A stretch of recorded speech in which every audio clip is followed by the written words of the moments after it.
memulai dengan aktivitas belajar kita. Tapi sebelum itu Ibu minta kepada kita semua kita awali dengan menyanyi dan berdoa. Ibu minta anak-anak semua bangun berdiri.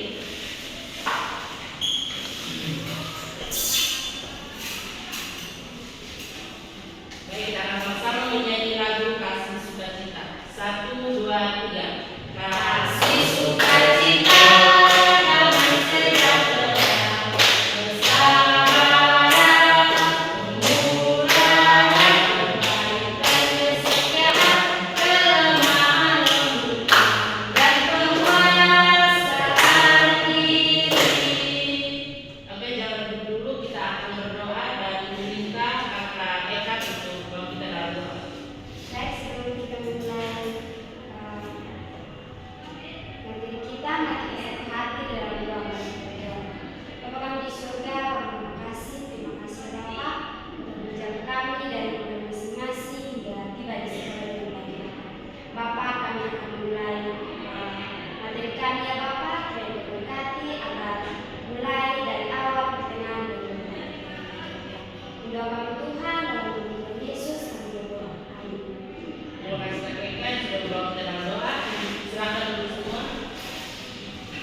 karena apa kok?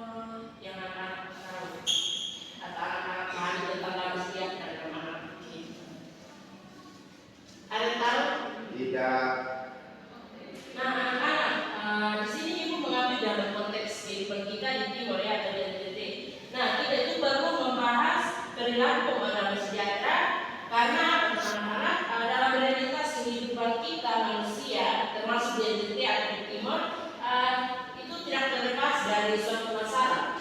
Masalah itu bisa muncul dalam kita punya keluarga, kita punya antar suku, gereja, sahabat, teman, bahkan dalam kehidupan pendidikan kita dan sosial.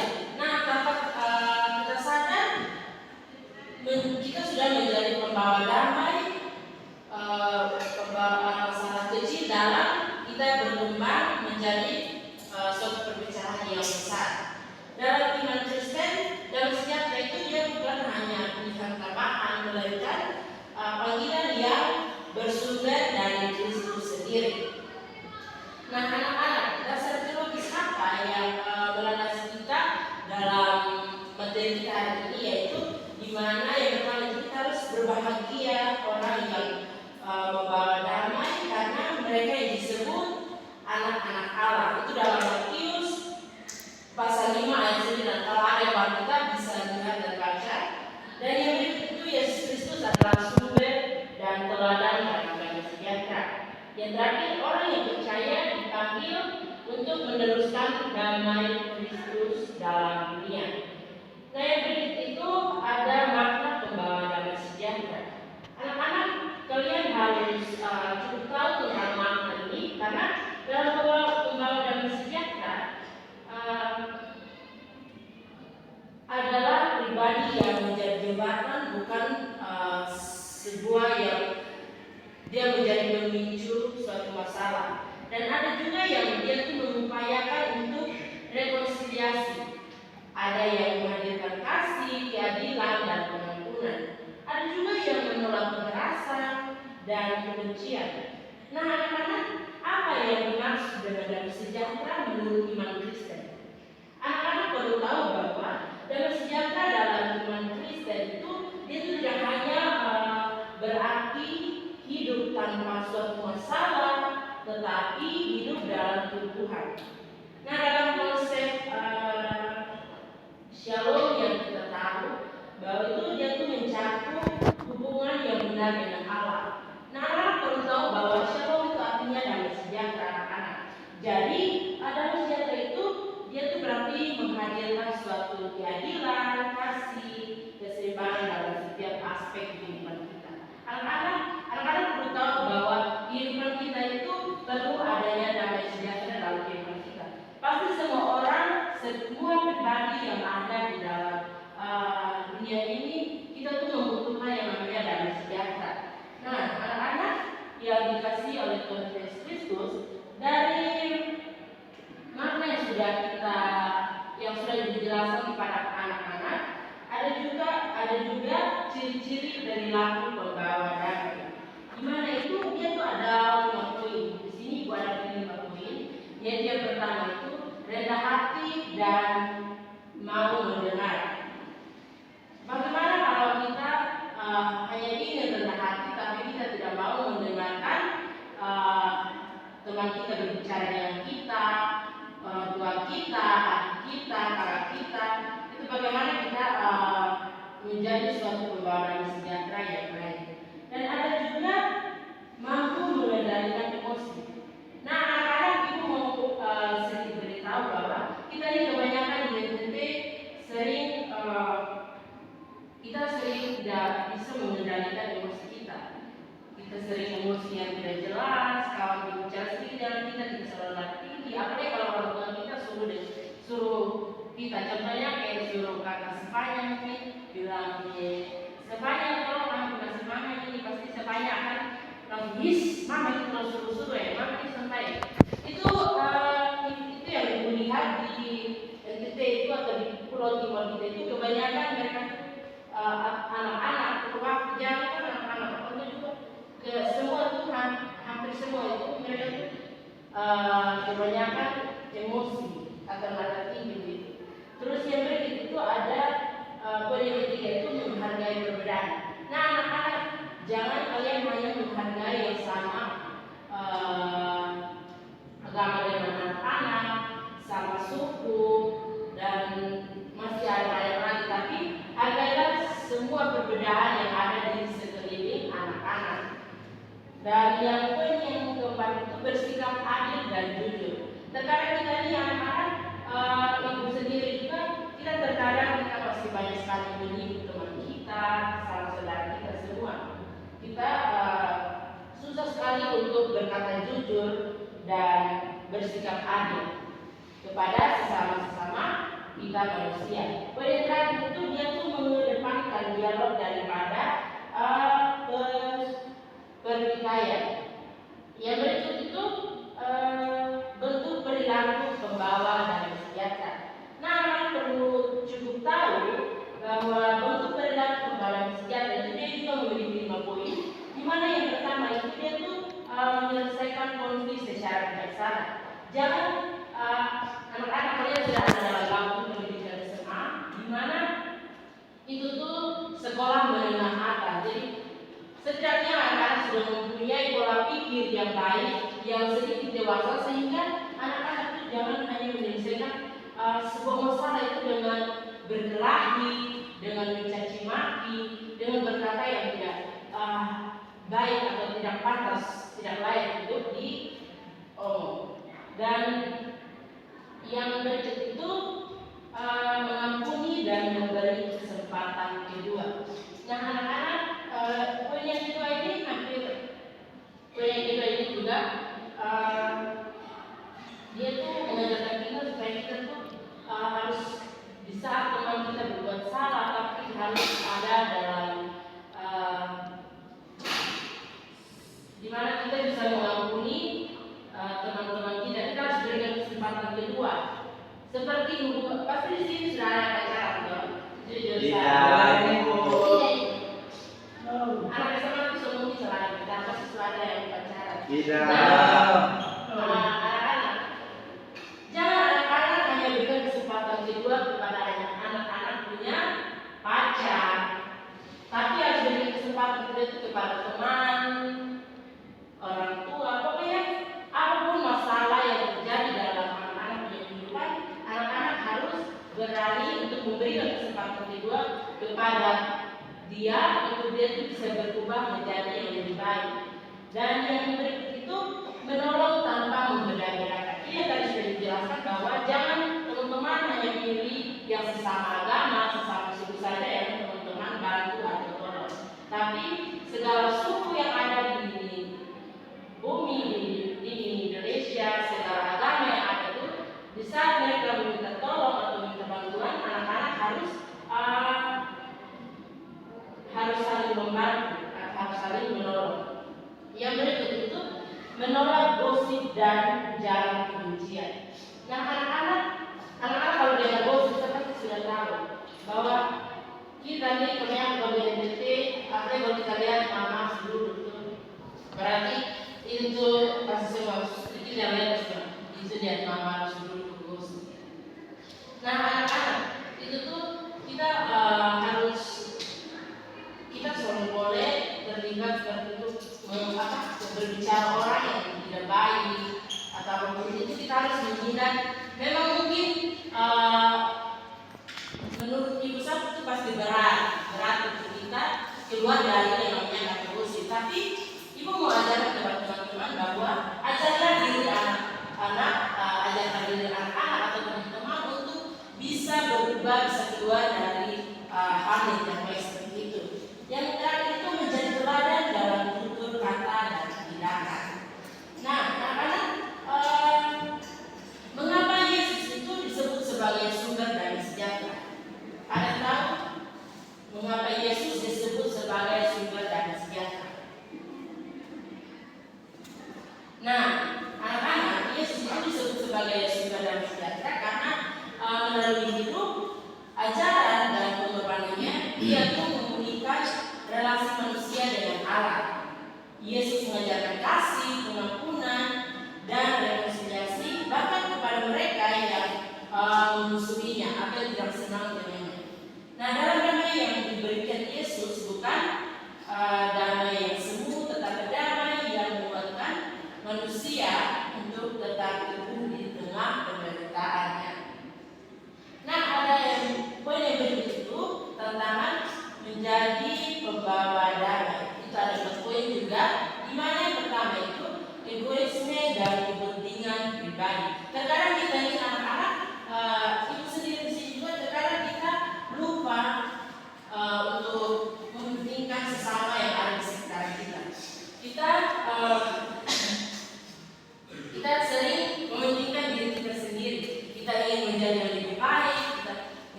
ini tugas mau dicari kerja begini, kita kan tidak bilang, sekolah ini bisa dikerja, kalau saudara yang ibu om di depan, pak om di depan.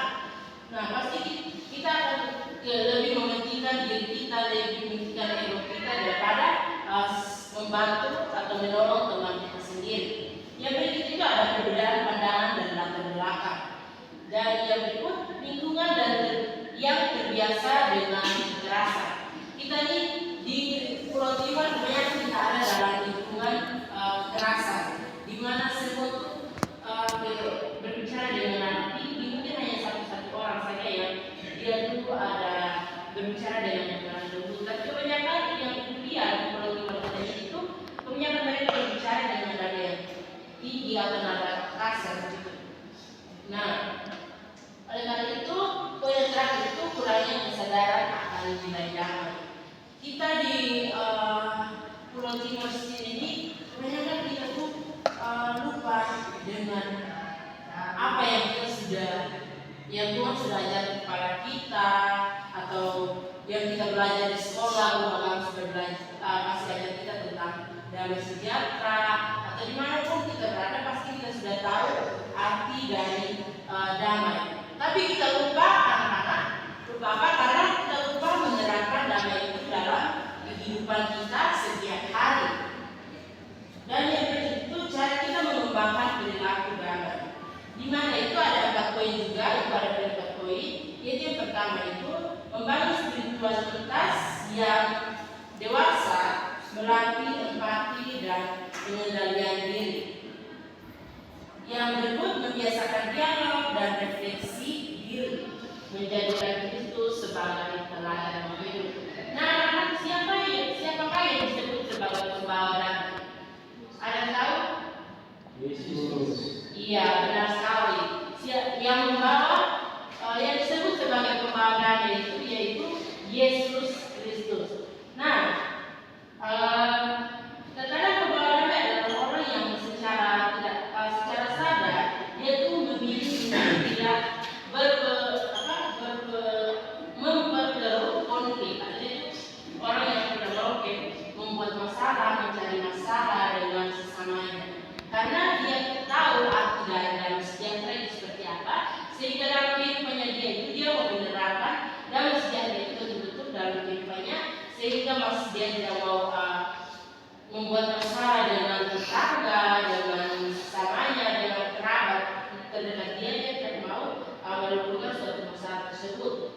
Melainkan berusaha untuk memulihkan hubungan yang lebih harmonis, lebih baik, dan itu berani menahan ego, mengutamakan dia punya kehidupan, bersikap adil. Dan pembawa damai itu tidak selalu berarti orang yang netral, tetapi orang yang berpihak pada kebenaran dan kasih.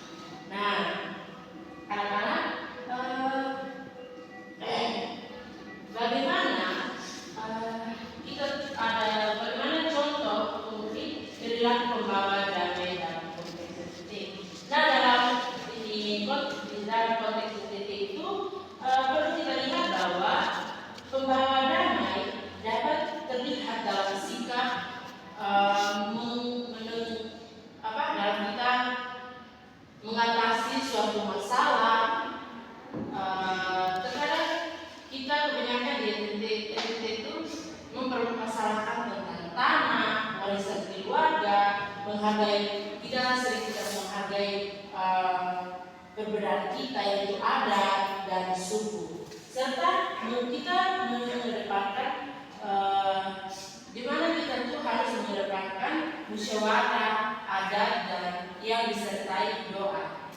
Nah, anak-anak yang dikasihi oleh Tuhan Yesus Kristus, di sini Ibu mau menjelaskan bahwa pembawa damai itu juga berarti tidak memprovokasi masalah, melainkan itu sebuah media sosial atau pembicaraan yang memperkeruh suasana, tetapi itu berusaha menyenangkan dan menyatukan suatu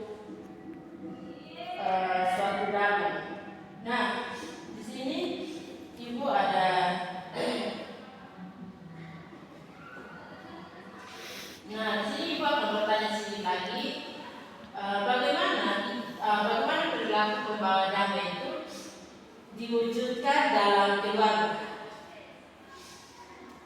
perilaku pembawa damai yang kita bisa wujudkan dalam keluarga.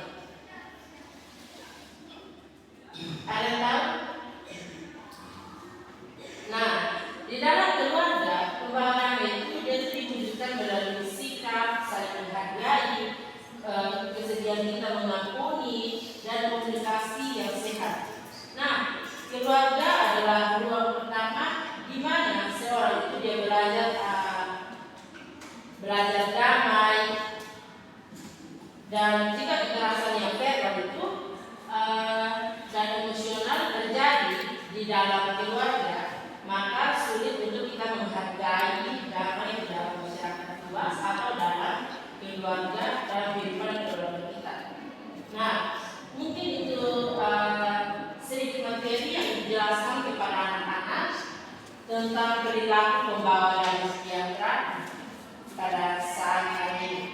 Nah, Ibu ingin mengajarkan kepada anak-anak untuk artikan damai sejahtera ini dalam kehidupan anak-anak, untuk saling menghargai sesama, saling menyayangi, jangan memilih teman, jangan memilih perbedaan antara agama dan suku.